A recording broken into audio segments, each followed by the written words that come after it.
Big boss season 9 అగ్ని పరీక్షను దాటుకుని కామనర్స్ అనే వాళ్ళు మనకి అడుగు పెట్టారు. సో ఇక్కడ చాలా కామనర్స్ ఓవర్ యాక్షన్ చేస్తున్నారు. అంటే టీఆర్పీ కోసమో లేకపోతే డ్రామా ఆడుతున్నారో తెలియట్లేదు. కానీ హరిత హరీష్ అనే పర్సన్ అయితే అసలు అలియాస్ గుండు అంకుల్ అని చెప్పాలి. సో ఈయన చాలా ఓవర్ చేస్తున్నారు. ఫుడ్ మానేసి నేను తిన్ను అది తిన్ను అని చెప్పి వంకలు పెట్టుకుంటా చాలా అంటే ఆడవాళ్ళని లైక్ వాళ్ళ వైఫ్ని నేను కొట్టాను అని బహిరంగంగా చెప్పుకుంటూ చాలా స్టేట్మెంట్స్ అయితే పాస్ చేయడం జరిగింది. శివుడు రాముడితో కూడా పోల్చుకోవడం జరిగింది. సో ఆయన గురించి మీరు ఏం చెప్తారు? అతను కామన్ మ్యాన్గా అడుగు పెట్టారు. యాక్చువల్గా కామన్ మ్యాన్ అడుగు పెట్టడం వల్ల ప్రజలందరికీ ఇష్టమే. ఎందుకంటే కామన్ మ్యాన్ పైకి రావడం కూడా జనాల్లో కామన్ మ్యాన్స్ ఎక్కువ ఉంటారు కాబట్టి రావాలి. కానీ ఈ గుండు హరీష్ని చూశాక ఎందుకు ఈ కామన్ మ్యాన్ వచ్చారని జనాల్లో టాక్ బాగా వెళ్ళిపోతుంది. ఎందుకంటే ఒక వ్యక్తిని విమర్శించేటప్పుడు ఆలోచించాలి. ఎస్పెషల్లీ గర్ల్స్ని విమర్శించేటప్పుడు ఇలాంటి ఓపెన్ ప్లాట్ఫామ్లో కొంచెం కేర్ఫుల్గా మాట్లాడాలి. మనం బయట సైకోలా ఉన్నామని లైవ్ షోలో సైకోలా ప్రవర్తిస్తే జనాలు ఊరుకోరు. ఏదో అతను తిండి మానేస్తే జాలి కలుగుతుంది అనుకుంటుంది, కానీ రాక్షసుడు తిండి మానేసినా వాడికి జాలి కలగదు. ఆయన ఒక సైకో కింద తీసేసి ఎలిమినేట్ చేయడానికే జనాలు చూస్తారని నా అభిప్రాయం. మీ ఫేవరెట్ కంటెస్టెంట్ ఎవరు? నా రీతు చౌదరి. ఎందుకంటే అందంగా ఉంటుంది. ఓకే. సో సీజన్ విన్నర్ ఎవరు అవ్వాలనుకుంటున్నారు? రీతు చౌదరా? రీతు చౌదరి అవ్వాలనుకుంటున్నా. సెకండ్ ప్లేస్లో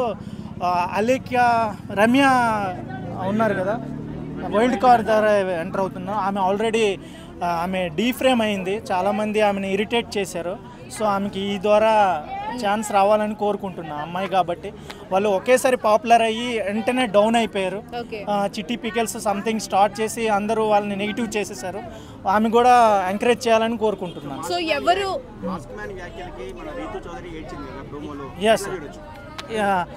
రితి చౌదరి ఏడ్చిందంటే అమ్మాయిలు ఏడ్చారంటే నమ్మొద్దు. వాళ్ళు ఏదో ఒక లాజిక్గా వాళ్ళు అట్రాక్ట్ చేయడానికి అలా ఏడుస్తారు.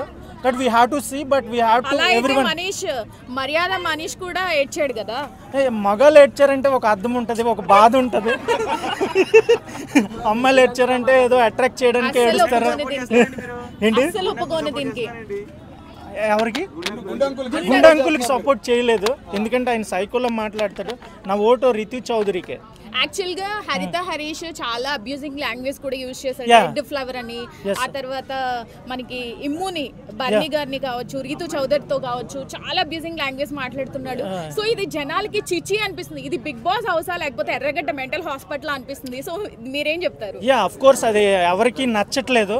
ఆయన బహుశా హెల్మెట్ కాకపోతే ఇది కూడా ఒక విలన్ అనేవాడు ఉండాలి. విలన్ లేకపోతే ఆ స్టోరీలో కిక్ ఉండదు. సో అందరూ జనాలు అబ్జర్వ్ చేస్తారు. ఫైనల్గా ఎవరికి ఓట్ వేయాలనేది జనాలు చాలా తెలివైన వాళ్ళు. So they will decide who will get win. Okay. So Rithu Chowdary tough competition ఇస్తుందా? మరి మీరు టఫ్ కాదు, కాకపోతే గేమ్ ఆడుతున్నాడు కానీ ఆ గేమ్ నెగిటివ్గా వెళ్తుంది. బట్ అతను అర్థం చేసుకోవాలి. కానీ ఆల్రెడీ నెగిటివ్ అయిపోయాడు. సో ఆ నెగిటివ్ని పాజిటివ్ ఎలా మారుస్తాడు అనేది మనం చూడాలి. సుమన్ శెట్టి యావరేజ్, కాకపోతే ఏడుస్తున్నాడు. అది నచ్చట్లేదు. ఆఫర్లు రాలేదని వెళ్ళి ఏడవకూడదు, గేమ్ ఆడాలి, ఏడిపించాలి జనాల్ని. అలాగే కంటెస్టెంట్ని కూడా ఏడిపించుతూ ఎంజాయ్ చేస్తూ జోక్స్ వేస్తూ దీన్ని ముందుకు. ఆఫ్ కోర్స్ ఈ మధ్యన ఆయనకి ఎవరు సపోర్ట్ చేయట్లేదు. ఫస్ట్ థింగ్ అతను ఓన్గానే కంటెంట్ క్రియేట్ చేసుకొని నడుస్తున్నాడు. బట్ ఏం చేస్తాడని చూడాలి. సంజన కూడా సూపర్గా ఉంటుంది యాక్చువల్గా. మంచి యాక్టర్ కూడా. కానీ ఎవరు వద్దన్నా అందరూ ఆమెని కెప్టెన్ అవ్వకూడదు అని చెప్పి అనుకున్నారు. బట్ ఆమె ఫస్ట్ కెప్టెన్ అయ్యి కామరేడ్స్ కి దుమ్ము లేపేసింది. కెప్టెన్ అనేవాడు దుమ్ము రేపాలి, లేకపోతే వీక్ అయిపోతాడు. కెప్టెన్ మాట స్ట్రాంగ్ ఉంటేనే కంటెస్ట్లో కూడా భయం అనేది పుడుతుంది. భయం పుట్టినప్పుడే గేమ్ పవర్ఫుల్గా వెళ్తుంది, జనాల్లోకి ఒక కిక్ పుడుతుంది. కెప్టెన్ అనేవాడు డల్గా ఉండి వాళ్ళకి సపోర్ట్ చేస్తే వీక్ అయిపోతాడు. కెప్టెన్ వీక్ అయిపోతే గేమే వీక్ అయిపోతుంది. నాగార్జున గారు ఇప్పటి వరకు ఎంత క్లాస్ పీకినప్పటికీ కామనర్స్లో చేంజే రాలేదు. నాగార్జున గారు మనకి లాస్ట్ ఎపిసోడ్ లో వచ్చి కామనర్స్ కి క్లాస్ స్పీకర్. మనకి ఎవ్రీ టైం నాగార్జున గారు వచ్చి ప్లసెస్ మైనస్ అని చెప్తూ ఉంటారు కదా. సో చేంజెస్ రాలేదు వాళ్ళల్లో, అయినా సరే యాజ్ యూజువల్ గా బిహేవ్ చేస్తున్నారు. సో దీనికి మీరేం చెప్తారు? ఇక్కడ నాగార్జున గారు మోటివేషన్ చేసినంత మాత్రాన వాళ్ళు మారరు. ఎందుకంటే వాళ్ళు ఒక గేమ్ స్ట్రాటజీతో వెళ్తారు, అదే ఫాలో అవుతారు. ఫైనల్గా ఆ స్ట్రాటజీ అనేది ప్రజలకి నచ్చితేనే వాళ్ళు విన్ అవుతారు. లేకపోతే సో స్ట్రాటజీని అంటే ఇది స్క్రిప్టెడ్ అంటారా? 100% స్క్రిప్ట్ ఉంటుంది.